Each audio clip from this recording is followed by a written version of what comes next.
Audio Jungle.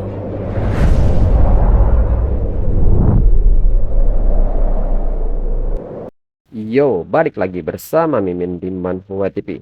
Kali ini kita akan lanjutkan cerita dari Ultimate Martial Evolution Begin by Awakening the King of Monster. Mimin infokan kembali bagi teman-teman yang ingin menonton video terbaru lebih cepat, silahkan bergabung menjadi member di channel ini dengan biaya 5.000 per bulannya. Jika tidak, teman-teman bisa bersabar lebih dulu selama 2-3 hari untuk menonton video tersebut. Tanpa berlama-lama, yuk kita masuk ke disclaimer dulu.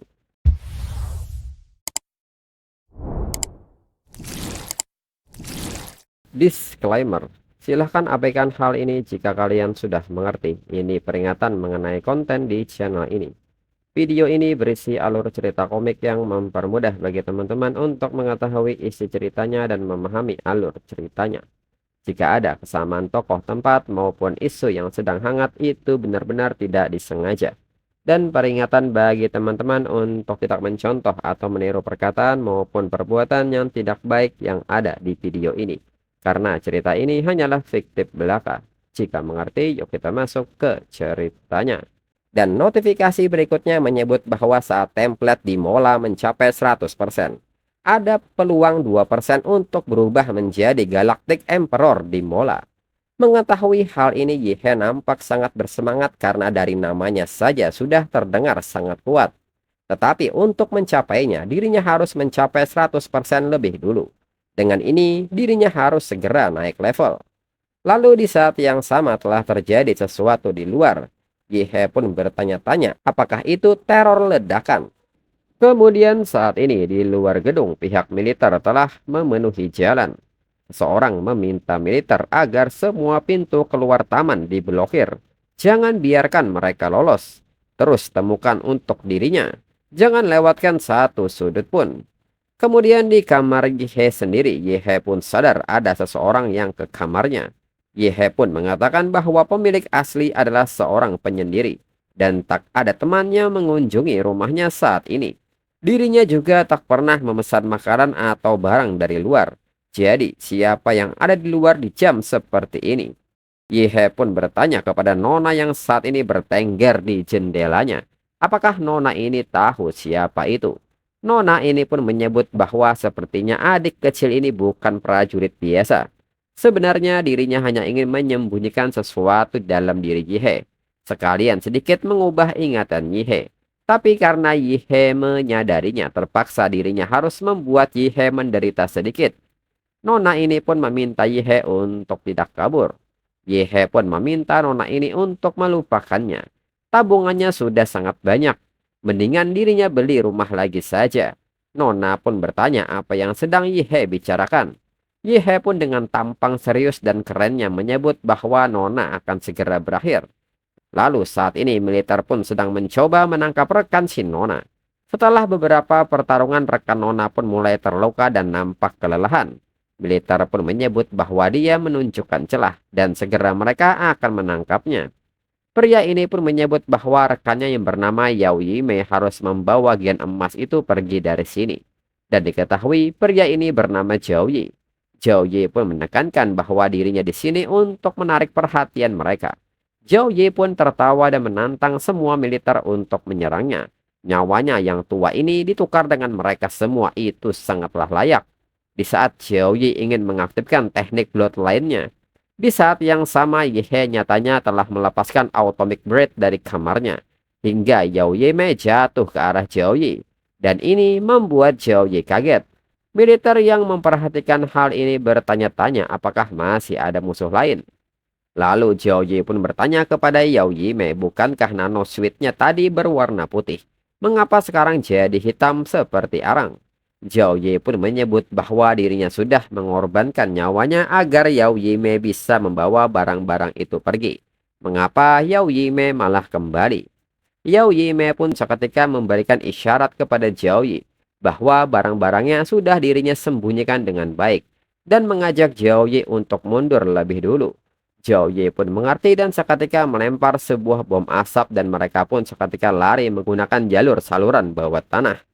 Kemudian setelah kabur, Zhao Yi dan Yao Yimei pun nampak telah bersembunyi di sebuah gedung terbengkalai. Yao Yime pun bisa bernapas lega karena akhirnya berhasil menyingkirkan militer itu. Zhao Yi sendiri mengatakan bahwa ini tidak mengherankan soal nano suit Yao Yime. Serangan barusan bisa pulih secepat ini. Namun nyatanya Yi He mengikuti jejak mereka dan menyebut Yao Yime sebagai nona cantik serta bertanya. Yao Yime belum menjelaskan padanya mengapa Yao Yime menyerbu rumahnya.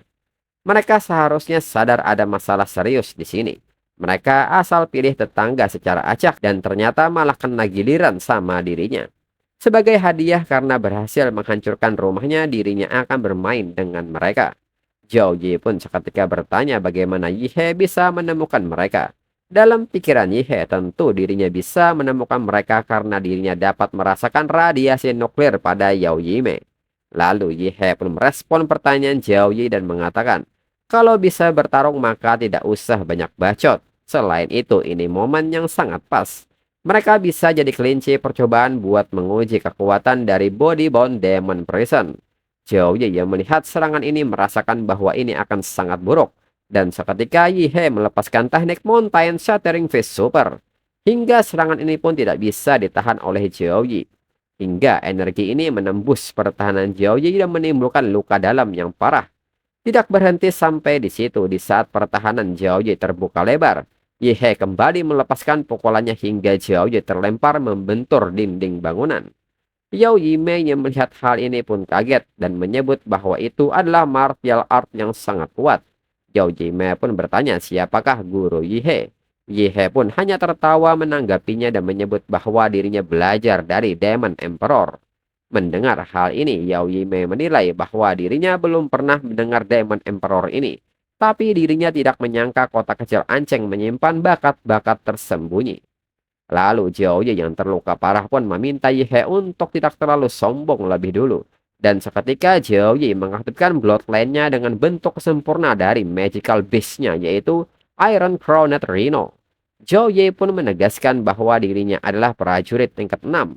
Dan dirinya bukanlah seseorang yang bisa dikendalikan oleh seorang martial apprentice kecil seperti Yi He. Zhao Yi pun kini melepaskan martial tekniknya, yaitu Momentum of the Five Step Formation. Yi He pun tersenyum lebar melihat hal ini dan menyebut ini baru menarik. Lalu di sisi lain, Yao Yime pun seketika menyusup dan menilai bahwa Yi He tidak akan menyangka bahwa nano suit-nya bisa jadi tak terlihat. Dirinya lah penyerang sesungguhnya. Namun nyatanya Yi He dengan santai melepaskan Atomic Laser hingga mengenai telak Yao Yime dan membuatnya terlempar. Zhao Yi pun kaget melihatnya. Serangan dadak Yao Yime pun gagal. Dan hal ini membuat Zhao Yi semakin kesal dan menegaskan bahwa Yi He masih harus melawannya. Yi He pun menantang Zhao Yi untuk maju hingga dua serangan pun saling beradu. Namun di saat itu Yi He tidak menyangka bahwa pertahanan Zhao Yi yang sudah memasuki Magical Beast meningkat pesat. Zhao Yi pun menyebut bahwa bentuk sebenarnya dari Magical Beast Iron Crowned Rhino adalah dapat dengan mudah menghalau tank dan meriam. Jadi mengapa Yi He mencoba menghancurkan pertahanannya? Bukan hanya pertahanan dirinya saja, tapi kekuatan serangannya juga meningkat. Hingga Zhao Yi pun seketika memperkuat serangannya dan berhasil menembus pertahanan Yi He. Dengan ini habislah riwayat Yi He. Zhao Yi pun menyebut bahwa sehebat apapun Yi He di hadapan wujud Iron Crowned Rhino-nya, Yi He tetap tak akan tahan dengan satu serangan pun. Namun saat kepulan asap mulai menghilang, nyatanya tanda-tanda Yi He menghilang. Ini membuat Zhao Yi bertanya-tanya di manakah Yi He. Namun pemandangan setelahnya membuat Zhao Yi sangat kaget hingga bola matanya hampir keluar. Nyatanya Yi He menunjukkan bentuk kolosal titannya. Zhao Yi pun tidak bisa bergerak untuk sesaat karena takjub dengan ukurannya. Zhao Yi pun bertanya-tanya apakah itu Magical Beast milik Yi He. Dari manakah dia berasal? Seketika Yi He pun kini melepaskan serangannya. Zhao Yi yang melihat serangan ini segera menghindarinya. Namun tak berhenti sampai di sana. Yi He terus melepaskan serangannya secara beruntun hingga serangannya menjadi sangat cepat. Yao Yime yang melihat pemandangan ini hanya bisa terdiam takjub. Yao Yime menyebut bahwa dirinya benar-benar bodoh. Sungguh bodoh mengapa dirinya harus memancing monster ini. Jika begini terus, Zhao Yi akan dipukuli sampai mati. Lari pun tidak bisa, satu-satunya pilihan adalah bertarung habis-habisan. Yao Yime pun segera naik ke atas gedung dan seketika melepaskan sebuah benang serta melilitkannya ke kepala Magical Beast Yihe. Yao Yime pun menyebut bahwa ini adalah benang dari molekul yang ditarik dari nanoswitch-nya. Kekuatan dan ketajamannya cukup untuk memotong logam campuran tingkat tinggi. Meskipun Yihe berubah menjadi raksasa yang kuat melalui semacam rekayasa genetik, kelemahan tubuh manusia pasti tidak berubah. Dan seketika Yao Yime mengencangkan benangnya hingga kepala kolosal Titan terputus. Yao Yime pun seketika bernapas lega dan bertanya-tanya apakah itu berhasil. Namun nyatanya di saat itu kolosal Titan malah bersiap melepaskan Atomic Breath dengan jarak yang sangat dekat dengan Yao Yime. Yao Yime yang melihat hal ini menyadari bahwa ini adalah akhir dari hidupnya. Hingga Atomic Breath dilepaskan. Dan gambaran terakhir dalam ingatan Yao Yime adalah sebidang warna biru yang cemerlang dan tak berujung. Hingga hal ini merubuhkan gedung tersebut. Setelahnya Yihe pun kembali ke bentuk manusianya. Yihe pun kini berjalan mendekati Jiaoyi yang sekarat. Yihe pun menyebut bahwa sekarang adalah giliran Jiaoyi. Jiaoyi dengan tubuh gemetarnya pun menyebut bahwa Yihe seorang monster. Yihe pun mengatakan bahwa seorang pembunuh harus siap dibunuh. Itu adalah hal yang sangat adil hingga Yihe terus memukulinya. Jiaoyi di sisa-sisa kesadarannya pun tertawa kecil. Karena dirinya juga akan mati, dirinya akan menyeret Yihe bersamanya.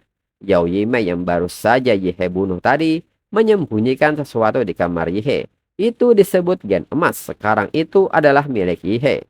Yihe akan menghadapi pengajaran tanpa akhir. Jiaoyi pun meminta Yihe untuk terus lari dan dirinya akan menunggu Yihe di neraka. Namun Yihe pun seketika memecahkan kepala Jiaoyi karena kebanyakan bacot. Lalu Yihe pun mendengar bahwa polisi saat ini datang. Dengan ini dirinya harus cepat-cepat membereskan mayatnya. Yihe juga menyadari bahwa sepertinya kali ini dirinya agak berlebihan. Kemudian kembali ke apartemen Yihe. Yihe pun segera menghubungi Qinlan dan bertanya bagaimana perkembangan soal interogasi dari pihak kepolisian. Qinlan pun menyebut bahwa ini sudah tidak apa-apa, akhir-akhir ini sedang tidak aman. Lebih baik Yihe tunggu saja dengan tenang sampai masuk kuliah di Universitas Huadu. Yihe pun meminta Qinlan untuk tenang. Qinlan mengenal dirinya. Dirinya ini paling kalem. Lalu Yihe pun merasa beruntung karena sebelumnya sudah memberitahu Qinlan. Jika tidak, serangan nuklir sejelas ini pasti membuat polisi tidak akan melewatkan dirinya. Lalu Yihe pun bertanya-tanya apakah ini yang dimaksud gen emas oleh kedua orang itu. Dirinya pernah melihat simbol ini di dokumen Prometheus yang diberikan oleh orang dari Huadu sebelumnya. Ini adalah simbol dari perusahaan besar di bidang teknologi Laserbird. Sepertinya dua orang itu mencuri benda ini dari Laserbird. Lalu saat melarikan diri, mereka dikejar dari berbagai arah. Sepertinya Jiaoyi berniat ingin menyalahkan dirinya atas benda ini. Dengan ini Yihe merasa bahwa dirinya harus pindah tempat tinggal. Untuk malam ini, dirinya akan mencari hotel seadanya lebih dulu. Dan untuk episode selanjutnya tunggu minggu depan lagi. Sekian dan terima kasih.